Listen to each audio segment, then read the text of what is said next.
Celui qui se dispose devant la face du Seigneur est semblable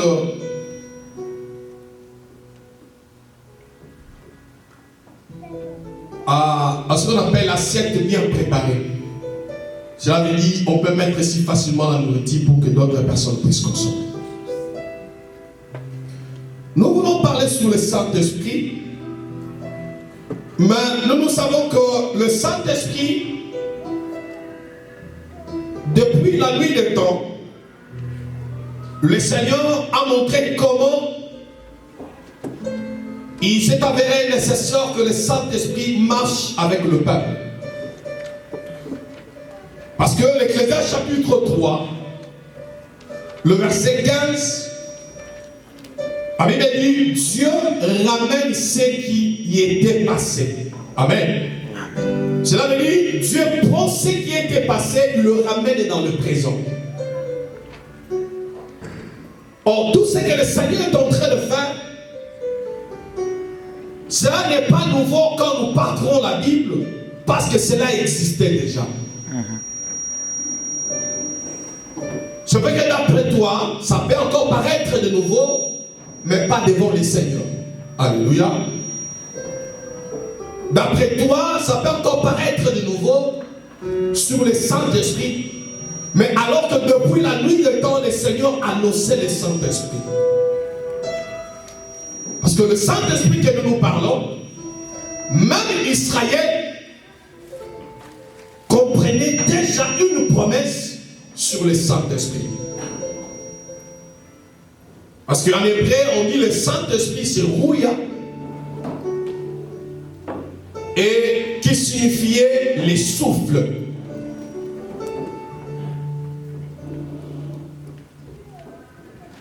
Pourquoi le Saint-Esprit a été signifié comme le souffle?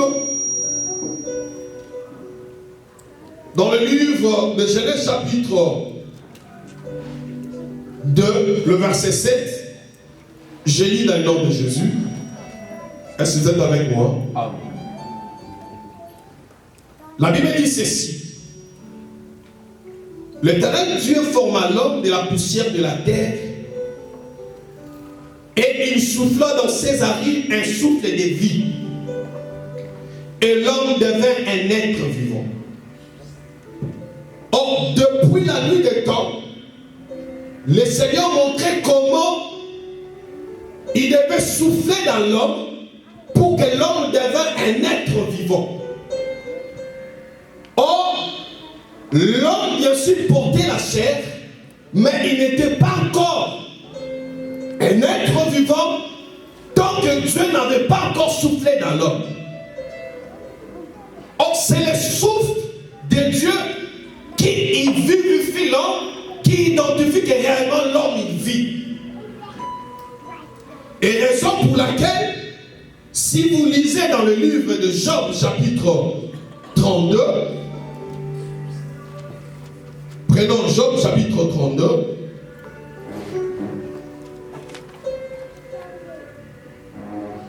le verset 8. La Bible dit, mais en réalité, dans l'homme, est-ce que vous êtes là? Amen. Mais en réalité, dans l'homme, c'est l'esprit, le souffle du Tout-Puissant. Alléluia.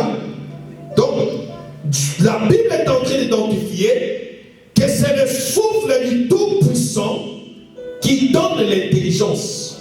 Raison pour laquelle, si nous parlons du Saint-Esprit, nous parlons aussi de l'esprit de l'intelligence. Pourquoi? Parce que le Saint-Esprit nous donnera l'intelligence, selon ce que dit Paul, le Saint-Esprit nous donnera l'intelligence pour comprendre tout ce qui est comme fausseté et tout ce qui est comme mensonge. Dieu souffle pour que l'homme puisse avoir l'intelligence. Or, en réalité, l'intelligence n'est pas d'abord de connaître les cosinus et les tangentes. Ce n'est pas encore de connaître la métaphysique, mais l'intelligence à soi, c'est d'abord le souffle que Dieu donne. C'est l'esprit que Dieu donne. Quand Dieu donne son esprit, c'est alors que Dieu comprend que Dieu est intelligent. Alléluia. Parce que vous allez comprendre, vous serez d'accord avec moi. Soi-disant, c'est que nous avons peur pour dire que ce sont des docteurs, pour dire que ce sont des hommes élevés à la dignité. Mais si vous marchez avec eux, ils ne sont pas capables de pouvoir marcher d'après le Seigneur. Oh, Job, écoutez, c'est que Job est en train de dire sur l'intelligence. Job chapitre 28, le verset 28. Il dit ceci. Puis il dit à l'homme, voici la crainte du Seigneur, c'est la sagesse. S'éloigner du mal, c'est l'intelligence. Amen. Voilà comment Dieu définit l'intelligence. Or, sur la terre, nos diplômes, nos mérites peuvent identifier notre intelligence. Mais en réalité, le Seigneur ne définit pas l'intelligence par rapport à tout ce que nous connaissons. Mais l'Éternel est en train de définir l'intelligence par rapport à son esprit dans l'homme. Je crois, nous tous, nous désirons être intelligents. Nous tous, nous désirons être excellents. Mais voilà les soubassements, les prérequis, le préambule, l'introduction de l'intelligence. C'est d'avoir le Saint-Esprit de Dieu. Alléluia. Amen. Quand nous avons le Saint-Esprit, c'est alors commence l'intelligence. C'est le souffle de Dieu qui donne l'intelligence. Et vous allez comprendre. Jean chapitre 3, j'aimerais que nous puissions lire. Jean chapitre 3 est en train de dire quelque chose de bon ici. Jean chapitre 3, le verset 7. Voici ce que la Bible dit. Ne t'étonne pas que je t'ai dit, il faut que vous naissiez de nouveau. Oui, c'est là où je voulais plus lire. Le vent souffle où il veut. Et tu attends les bruits, mais tu ne sais d'où il vient, d'où il va. Il est ainsi à tout homme qui est né. Alléluia. Donc on est en train de décrire la personne qui est née de l'esprit. Il est semblable au vent. Alléluia. Il est semblable au vent. On ne sait pas d'où il vient, d'où il va, mais en réalité, il laisse les traces. Alléluia. Vous savez, quand le vent souffle ici, le vent même peut porter cette maison. Le vent peut laisser les dégâts. Ici aux États-Unis, il y a le vent qu'on appelle, c'est quoi encore? Tornado. Ok, vous maîtrisez bien la langue. Je risquerais de mal dire. Tornado. Alléluia.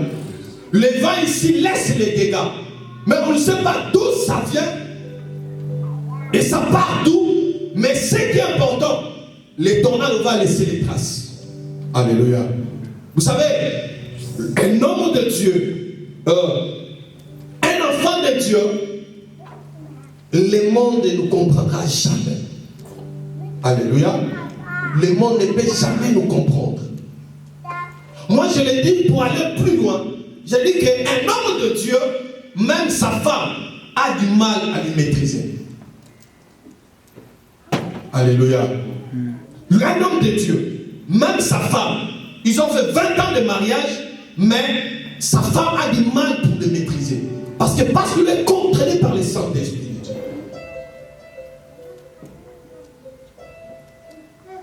Donc un homme de Dieu, ce n'est pas quelqu'un, oh moi ça le dit déjà, naïe à ça, naïe. Ah, non, ça c'est pas un homme de Dieu. Parce qu'un homme de Dieu est contrôlé par le Saint-Esprit de Dieu.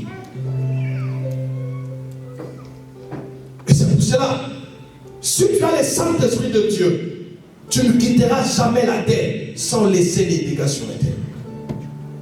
Alléluia. Les vents ne passent pas comme ça, sans laisser même le feuille couler. Que le feuille tombe même sur les arbres. Alléluia. Soit mon peuple qui, il faut attendre ma casa dans nzete koué. N'est-ce pas? Pour signifier que mon peuple est des caca.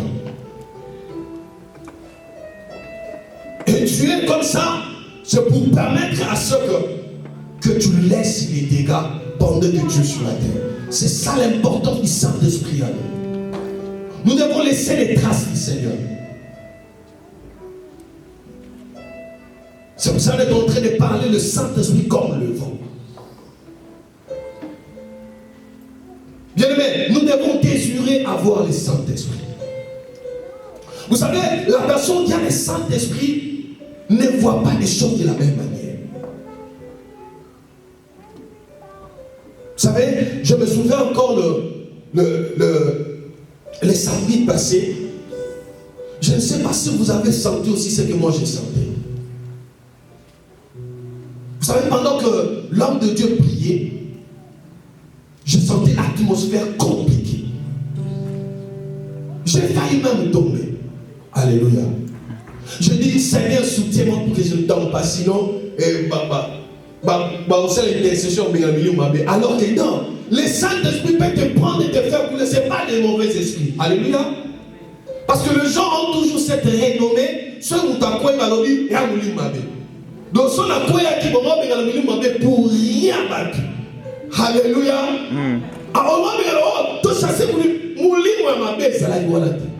J'ai dit, Seigneur, soutiens-moi pour que je ne tombe pas. Alors, pour chasser, pour que je sois déconcentré dans mon émission. Alléluia. Et quand je fermais les yeux, Namoni Bandeka Bembe est béni dans la salle.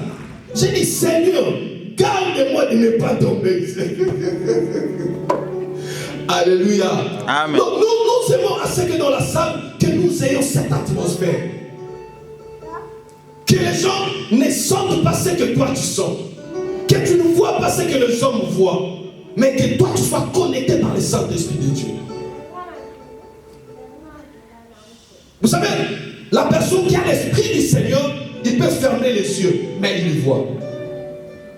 Alléluia. Vous savez que la foi, c'est de fermer d'abord les yeux. Nous, on voit très bien quand on ferme les yeux, non pas quand on ouvre les yeux. Est-ce que vous avez compris quelque chose là-dessus? Je dis, un enfant de Dieu, il voit bien quand il ferme les yeux, non pas quand il ouvre ses yeux. Parce que quand tu ouvres tes yeux, les yeux vont te montrer les obstacles. Mais quand tu fermes les yeux, il n'y a pas des obstacles. Amen. Amen. Tu comprends ce que je dis? La Bible dit, la foi, c'est une ferme assurance des choses qu'on espère. Et une démonstration de celles qu'on ne voit pas. Cela veut dire quand on ne voit pas, on est fermé les yeux. C'est ça la foi, c'est ça notre marche.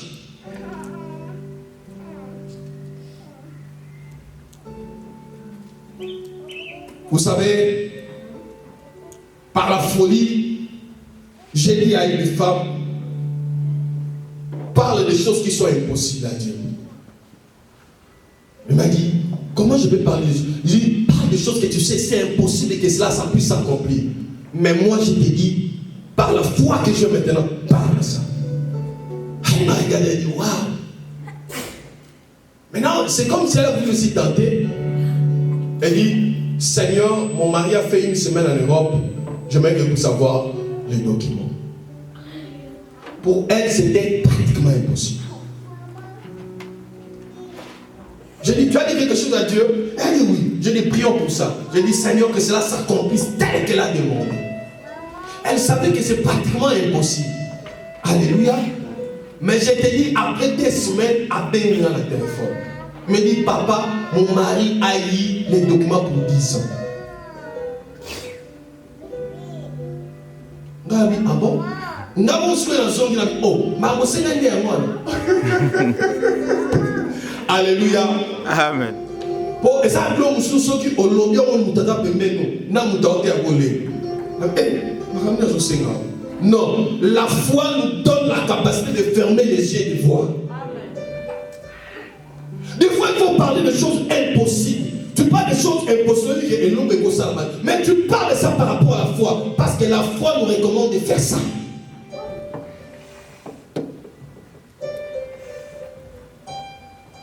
Et nous devons désirer le Saint-Esprit.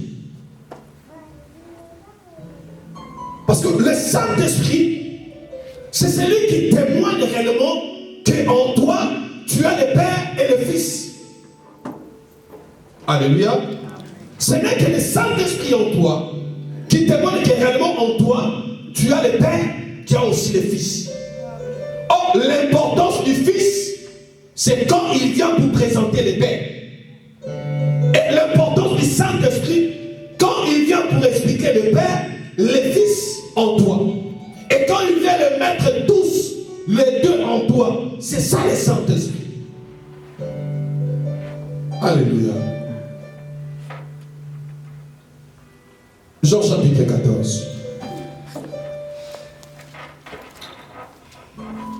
Je sais que vous aimez beaucoup les Écritures.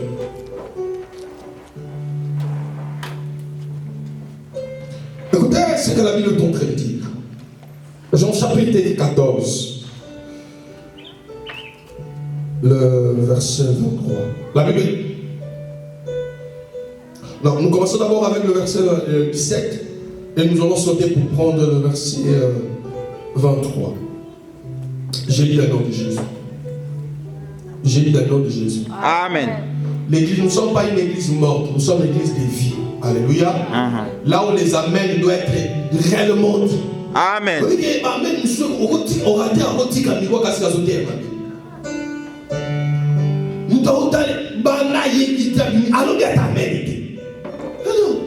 nous devons dire Amen parce que c'est la parole de notre Père. Amen.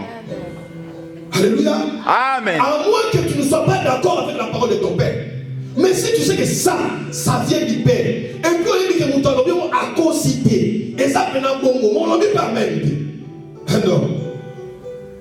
Alléluia. Amen. Attends, on peut se faire du prophète, mais Amen quand même. Voilà le verset 17. La Bible dit: l'esprit de vérité que le monde ne peut recevoir parce qu'il ne voit point et ne les connaît point, mais vous les connaissiez, car il demeure en vous et il serait en vous. Le verset 23. Jésus lui répondit: si quelqu'un m'aime, il gardera ma parole.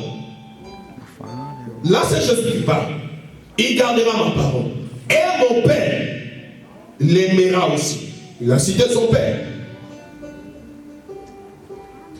Nous viendrons. Quand il dit nous viendrons, cela veut dire les pères et les fils. Nous viendrons à lui. Et nous ferons notre demeure chez lui. Or, c'est lui qui doit résider dans l'homme, ce n'est que le Saint-Esprit. Amen. Alléluia. Amen. Donc, le Saint-Esprit, c'est le témoignage que tu as le Père, que tu as aussi le Fils.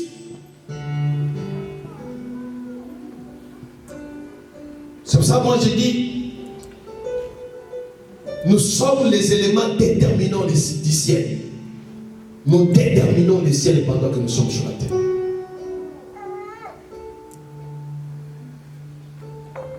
Or, nous savons, Israël a désiré d'habiter ensemble avec le Père. Israël a désiré. Au truchement de Moïse, ils ont voulu habiter avec le Père. Mais le Père a refusé cela. Les disciples ont voulu même retenir le Seigneur. Je me souviens quand le Seigneur disait: je dois mourir, après le 3e jour, je dois être ressuscité. Pierre a Siliki. Au Pierre a déjà machine. On a des gens qui n'avaient plus pêche ma casse. Parce que eux, ils comprenaient que le royaume que Jésus est venu, c'était un royaume terrestre. Ils ne savaient pas que c'est un royaume céleste. Maintenant, Pierre faisait déjà des machines. Il savait que toi, dans 12 heures, on a la pêche. monter dans mon ministère de culture et pêche dans vos oiseaux. L'élevage. Alléluia. Amen. Il faisait déjà des machines. Maintenant, quand le Seigneur disait Nazo Kende. Ah! Ne dis plus ça. Christ a ce qui est. Parce que Pierre savait que donc, Hérode,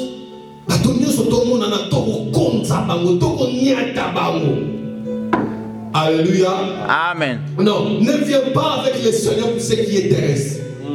Non, ne viens pas pour ce qui est terrestre. Ce qui est terrestre, c'est facilement. Mais ce qui est spirituel, ce n'est que le Saint-Esprit qui peut te donner cela. Amen.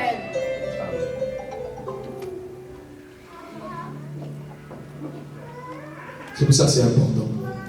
Mais moi j'aime ce qui est spirituel. Pourquoi? Parce que ce qui est spirituel, c'est ce qui définit ce qui est matériel. Amen. Alléluia. Celui qui a l'esprit. A connu qu'on dépassait, année naïe au sala 15 ans, 20 ans. Il a dépassé en Koukolomoko. Amen. Tu n'as pas compris. Amen. Tu as fait 15 ans à l'université. Tu as fait 30 ans à l'université. Mais celui qui a reçu le Saint-Esprit aujourd'hui peut te dépasser pendant 15 ans à l'université. Amen. Vous comprenez ce que je dis? Vous savez, vous devez avoir une dimension de comprendre les choses de Dieu.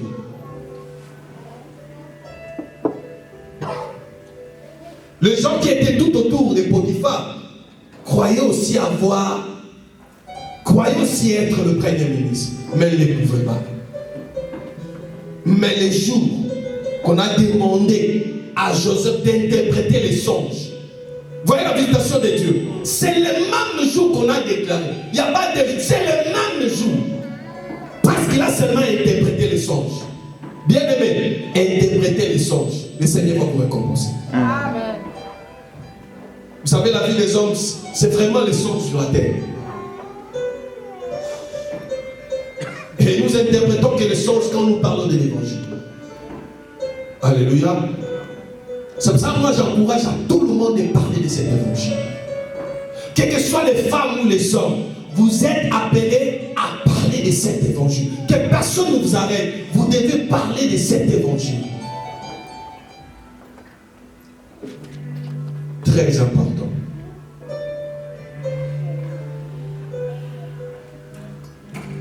Et c'est pour cela, le Saint-Esprit, quand il est à nous, il témoigne que tu as le Père, tu as aussi le Fils. Et apôtre Paul est en train de dire dans Romains chapitre 8, il dit, et l'Esprit du Seigneur rend témoignage à mon esprit que je suis l'enfant de Dieu. Alléluia. Amen. Et personne ne te dit que tu es l'enfant de Dieu. Même s'il y a un bishop qui te dit que tu es l'enfant de Dieu, il ne faut pas avoir peur. Parce que le Saint-Esprit te dira que tu es l'enfant de Dieu. Amen. Vous marcherez avec l'assurance, avec la sécurité. Il y a un certain moment, tu es là,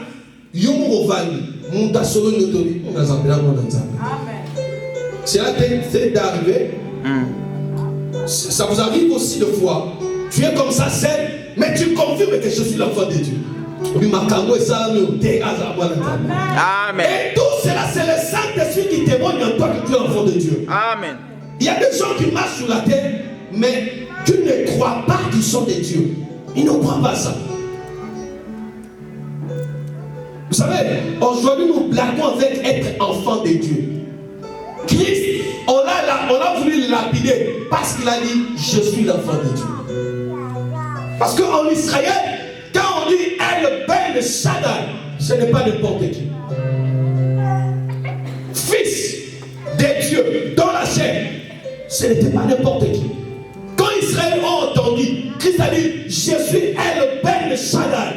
Il dit quoi? Mais aujourd'hui, tu es aussi belle. Mais des fois, tu te négliges. C'est énormément important que le Saint-Esprit confirme le Père qui est en toi. Mais nous devons aussi connaître le travail du Saint-Esprit à nous. Le Saint-Esprit n'est pas venu en toi pour que tu Tu t'arrêtes à la cuisine, par exemple. C'est pour que le Saint-Esprit est là pour une mission. Alléluia. Amen. Que tu dois aussi comprendre par rapport à votre marche, de savoir est-ce que je suis en train d'accomplir la mission du Saint-Esprit. La Bible dit, on demandera trop à celui qui a reçu beaucoup. Nous devons connaître pourquoi le Saint-Esprit. C'est très important. Parce que le Saint-Esprit, parce que depuis la nuit des temps, on est en train de montrer le Saint-Esprit comme l'onction.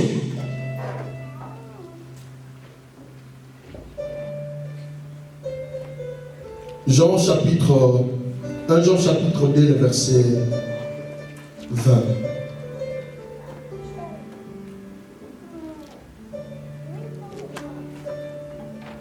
La Bible dit, pour vous, vous avez reçu l'onction de la part de celui qui est saint, et vous avez tous la connaissance. Ce qui est important pour nous. Prenons le livre de 1 Samuel, chapitre 16.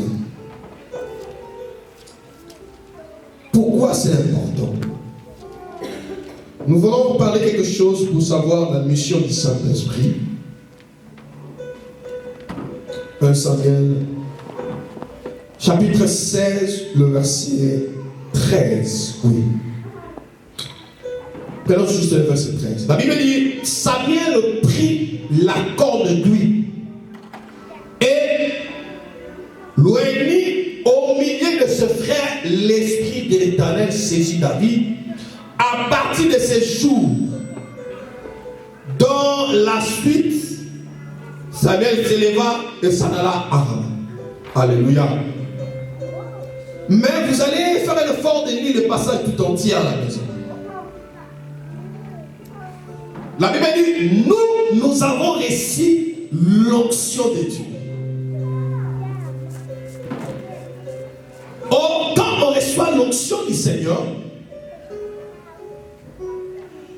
c'est pour permettre à l'activation du Saint-Esprit en toi. Pour permettre le mouvement du Saint-Esprit. La Bible dit, l'Éternel a dit à Samuel, d'aller dans la maison d'Isaïe, je veux dire, d'aller moindre David. Or, pourquoi le Seigneur a voulu prendre David, moindre David? C'est parce qu'il y a eu une mission. Vous savez, quand vous lisez la Bible, vous devez des fois comprendre les mouvements que Dieu est en train de faire. Sur le trône, Saoul régnait. Mais l'Éternel a voulu que cela puisse ne plus être Saoul, mais cela puisse être David. Or, d'après la prophétie, dans le livre de Genèse, quand Dieu prophétisait, quand Moïse prophétisait, quand Jacob prophétisait sur les tribus d'Israël, chaque tribu avait une prophétie. Alléluia. Chaque tribu avait une prophétie. Vous allez remarquer, il y a une chose. Pendant les parcours, Dieu a promis à ce qu'on appelle les Benaïouda, c'est-à-dire les tribus de Benjamin, si vous parlez en français. Les Benaïouda, ils avaient aussi une promesse. La promesse c'était que il dit, le sceptre ne s'éloignera pas de toi. La promesse c'était que sur le trône de David, on ne manquera jamais un successeur. Dieu a promis dans cette tribu de Juda les trônes d'Israël. N'est-ce pas? Donc, c'est-à-dire, le roi en Israël devait sortir que dans les tribus décida